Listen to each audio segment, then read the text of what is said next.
అందరికీ నమస్తే. Welcome back to our channel. నేను మీ రమ్య. సోషల్ మీడియాలో ఎక్కడ చూసినా కానీ వీళ్ళిద్దరి ఇష్యూనే నడుస్తుంది. ఇంకా సోషల్ మీడియా అంతా కూడా దుమారం రేగుతుంది వీళ్ళ ఇష్యూ వల్లే అని కూడా మనం అనుకోవచ్చు. ఇంకా వీళ్ళ ఇష్యూ ఏంటి అన్నది ఒకసారి చూసుకున్నట్టయితే, వీళ్ళ వైఫ్ ఏమో డివోర్స్ కావాలి అని కోర్టులో ఉంటే, ఇంకా తలపతి ఏమో అంటే వాళ్ళ హస్బెండ్ ఏమో త్రిషతో కలిసి ఈవెంట్స్ కి ఒకే డ్రెస్ లో ఒకే కార్ లో వెళ్తూ ఉంటారు. సో ఈ ఇష్యూ ఇప్పుడు నడుస్తుంది. యాక్చువల్‌గా ఈ సంగీత ఎవరు? వీళ్ళకెప్పుడు మ్యారేజ్ అయింది అన్న బ్యాక్‌గ్రౌండ్ ఒకసారి చూసుకున్నట్టయితే, ఎప్పుడైతే 'తలపతి' హీరోగా ఉన్నాడో, సంగీత అనే వ్యక్తి అబ్రాడ్‌లో ఉండి అతన్ని హీరోగా చూసి ఇష్టపడి పెద్ద ఫ్యాన్ మూవ్‌మెంట్‌లో ఉన్నప్పుడు, సెపరేట్‌గా తన కోసమే ఇండియా వచ్చి మరి కలిసి, అలా వాళ్ళ మధ్యలో లవ్ జనరేట్ అయిపోయి ఓవరాల్‌గా మ్యారేజ్ చేసుకున్నారు. వాళ్ళిద్దరికి ఇద్దరు కిడ్స్. సో దాని తర్వాత ఏమైంది అంటే కొన్ని డేస్ చూస్తున్న తర్వాత ఈమెకు ఆల్రెడీ 2000 అరౌండ్ 4, 5 లోనే ఇతనికి అలాగే వేరే హీరోయిన్‌కి ఇల్లీగల్ ఎఫైర్ ఉంది అని తెలిసింది. ఇంకా తెలిసిన తర్వాత తను ఫస్ట్ మారుతాడు అని ఎదురు చూసిందంట. అంటే ఇదంతా కూడా సోషల్ మీడియాలో జరుగుతున్న ప్రచారం. అండ్ ఆల్సో ఆ పిటిషన్‌లో పెట్టిన ఇన్ఫర్మేషన్ ప్రకారం మారుతాడు అని చూసినప్పటికీ కూడా అతను మారకపోయేసరికి ఇప్పుడు డివోర్స్ కావాలి అని సోషల్ మీడియా వేదికగా చెప్పకపోయినా సరే ఆఫ్‌లైన్‌లోనైనా సరే డివోర్స్ కావాలి అని పిటిషన్ ఏసింది.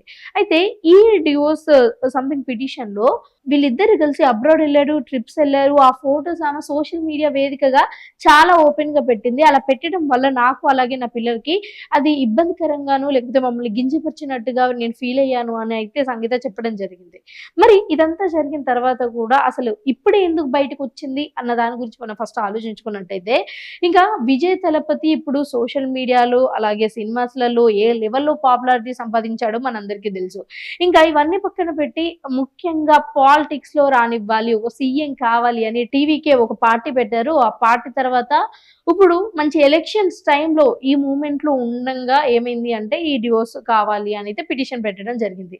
అంటే మేబీ ఇది కూడా అనుకోవచ్చు. అంటే ఇన్ని సంవత్సరాలు వెయిట్ చేసి ఇప్పుడే పెట్టడానికి రీజన్ ఒకటి అపోజిషన్ పార్టీ వాళ్ళు నీ వెనక నేనున్నానమ్మా నువ్వేదన్నా చెయ్యి అని అనడానికి గావచ్చు.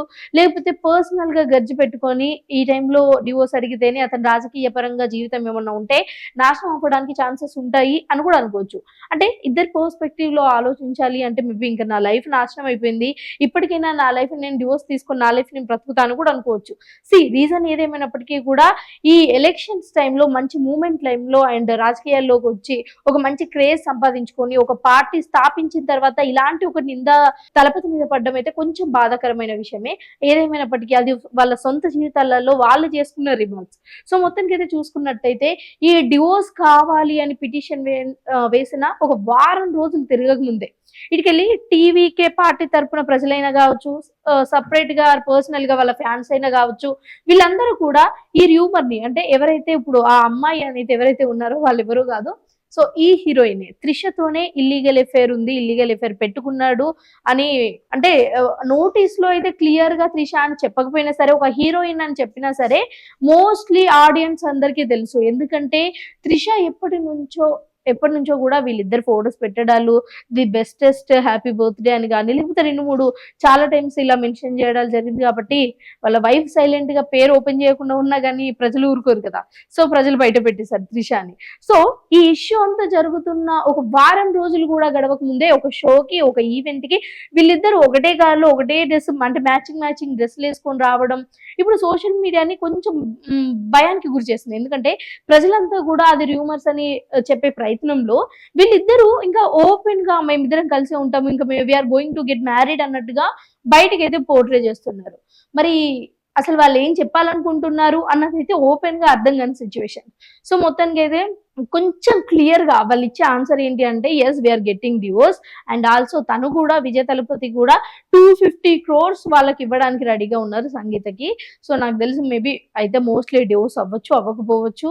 అండ్ తలపతి గారు పెట్టిన టీవీకే పార్టీకి మీనింగ్ కూడా something Trisha and Vijay Thalapathy and థర్డ్‌ది కే ఉంది కదా! దానికి త్రిష సంథింగ్ 'త్రిష కృష్ణన్' అనైతే సోషల్ మీడియాలో రూమర్స్ వస్తున్నాయి. మరి ఇది ఎంతవరకు కరెక్ట్, రాంగ్ అన్నది మనకు తెలీదు గానీ సోషల్ మీడియాలో వస్తున్న ఈ రూమర్ టీవీకే అంటే దాని మీనింగ్. సో మొత్తానికైతే చూసారు కదా ఫ్రెండ్స్. అంటే నా ఒపీనియన్‌లో ఏంటి అంటే చాలా మంది ఇద్దరు పెళ్లిళ్లు చేసుకుంటే గాని, లేకపోతే 3 పెళ్లిళ్లు చేసుకుంటే గాని అసలు రాజకీయంగా వాళ్ళు పనికిరారు. లేకపోతే ప్రజలకు హెల్ప్ జేయడానికి గూడా వాళ్ళకు అంత సామర్థ్యం లేదు అని అనుకుంటూ ఉంటారు. పర్సనల్‌గా నా ఫీలింగ్ ఏంటి అంటే, ఒకరితో వాళ్ళు లైఫ్ మొత్తం షేర్ చేసుకోవడంలో విఫలమై ఉండొచ్చు. ఆ ఇద్దరితో షేర్ చేసుకోవడంలో విఫలమై ఉండొచ్చు. బట్ వాళ్ళు ప్రజలపైన చూపించే ప్రేమ తగ్గుతుంది అని నేను అనుకోవట్లేదు. పర్సనల్ లైఫ్ డిఫరెంట్‌గా ఉంటుంది. ప్రజలకు సేవ చేయాలి అనే భావన డిఫరెంట్‌గా ఉంటుంది. సో, మరి చూడాలి. విజయ్ తలపతికి అంటే ఇది నా ఒపీనియన్. కాకపోతే ప్రజలందరూ ఎలా ఆలోచిస్తారో మనకు తెలీదు కాబట్టి, ఒకవేళ విజయ్ తలపతి ఇప్పుడు సీఎంగా ఒకవేళ పోటీ చేసే ఛాన్సెస్ ఉంటే, ప్రజలు అందరూ ఎలా తీసుకుంటారు అన్నది మనం చూడాలి. సో, ఓవరాల్‌గా వీళ్ళిద్దరికీ మ్యారేజ్ అవుతుందా లేదా అన్నది త్వరలో తెలుసుకుందాం. అంతలోపు tata, bye bye, signing of.